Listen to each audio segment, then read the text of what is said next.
भगवान को जानना है तो भगवान के स्वरूप को जानना। जब तक हम आप भगवान को जानेंगे नहीं, जब तक किसी को जानेंगे नहीं, तब तक उससे हमारी आपकी प्रीति नहीं होगी। इसीलिए पूज्यपाद गोस्वामी जी ने वर्णन किया है, जाने बिनु ना होई परतीति, जाने बिनु ना होई परतीति,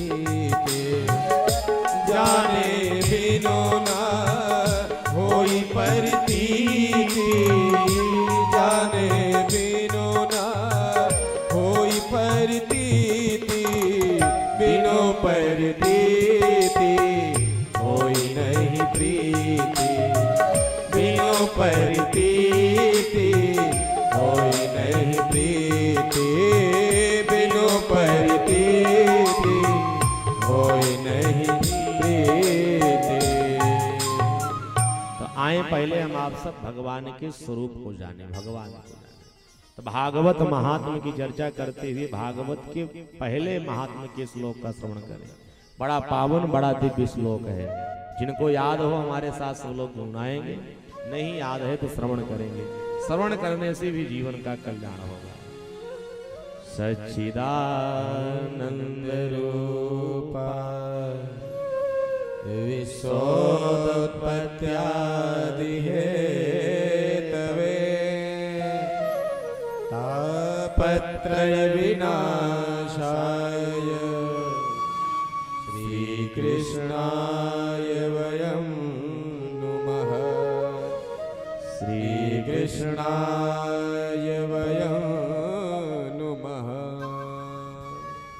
आए हमारे सब भागवत के प्रारंभ में भागवत महात्मा का पहला श्लोक है।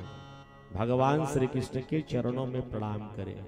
भगवान श्री कृष्ण का स्वरूप कैसा है तो भागवतकार कहते हैं, सच्चिदानंद रूपाय। सत धन चिद धन आनंद बराबर सच्चिदानंद। भगवान श्री कृष्ण का जो पहला स्वरूप है, तीन स्वरूप की चर्चा की गई, सत चित और आनंद। जो पहले स्वरूप की चर्चा भागवतकार करते हैं उसमें कहते भगवान का पहला स्वरूप है सत,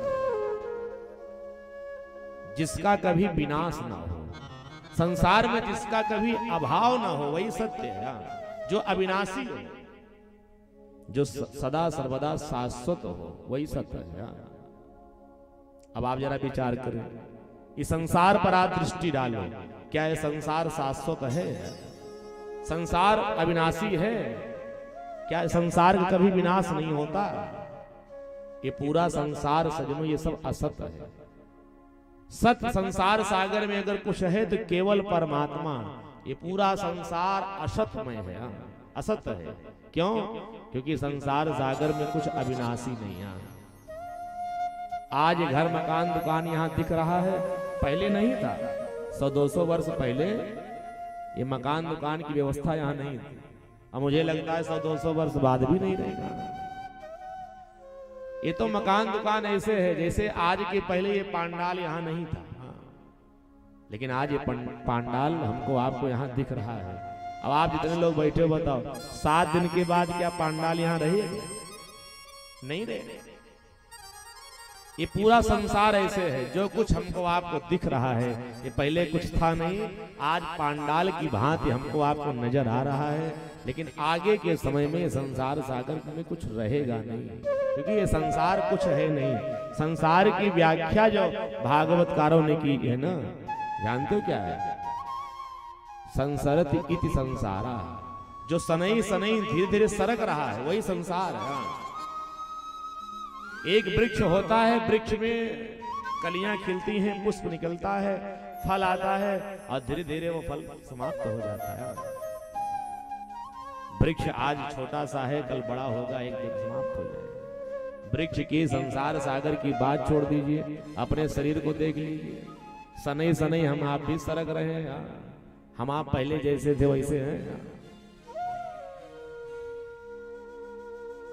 आज हम आप सब इतने बड़े हो गए, 10-20 वर्ष के, 25 वर्ष के, 50 वर्ष के, 70 वर्ष के। अब जरा आप विचार करो, बचपना सरक गया कि नहीं? जो आज वृद्ध हो गए हैं उनकी जवानी सरक गई। हाँ।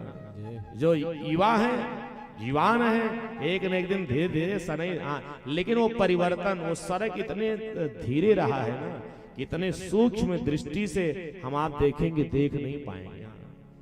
किसी से पूछ लिया जाए, एक बात बताओ, हमारा आपका जन्म हुआ तो हम आप 1 फुट के थे, 2 फुट के?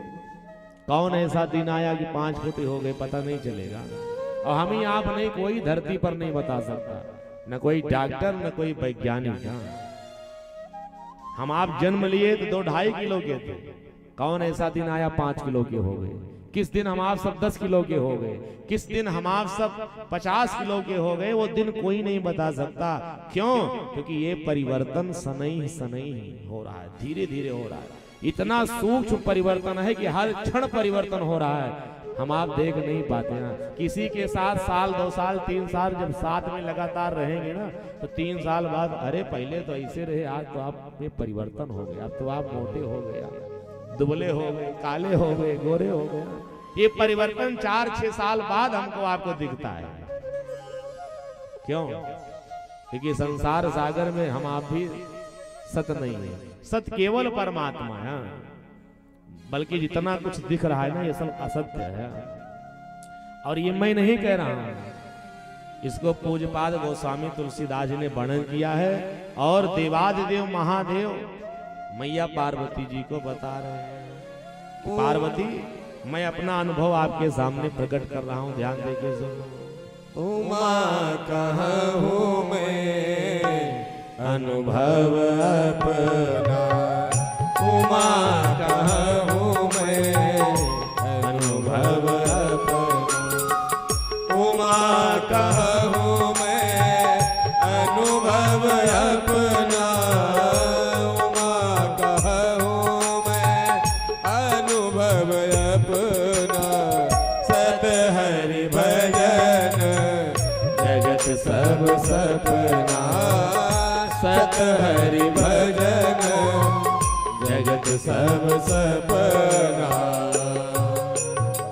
संसार सागर में सत्य केवल हरि और भजन, इसके अलावा सब स्वप्न है यार। ये पूरा संसार सब असत है। तो भगवान का जो पहला स्वरूप है वो सत्य का है। ये जो कुछ हमको आपको दिख रहा है ना दुनिया में, ये सब भगवान की माया के कारण है। माया का अर्थ भी यही होता है, माँ माने जो या माने नहीं, जो सत्य नहीं है फिर भी हमको आपको सत्यवत दिखे, वही तो भगवान की माया है, वही भगवान की लीला है। सारा संसार, ये जगत, ये असत्य है, लेकिन हमको आपको सत्य दिखता है। इसी माया के चक्कर में हम आप सब फंसे हुए। भगवान का पहला स्वरूप है सत्य का, और दूसरा स्वरूप भगवान का है चिद। चिद माने होता है ज्ञान। आपको बताऊं, हमारे आपके पास जो ज्ञान होता है किसी एक विषय पर होता है, लेकिन संपूर्ण ज्ञान अगर संसार सागर में किसी के पास है, इस संसार सागर में अगर कोई हर विषय का विशेषज्ञ है, तो केवल वो चिद यानी परमात्मा भगवान। क्योंकि भगवान का जो दूसरा स्वरूप है चिद का है। चिद माने होता है ज्ञान।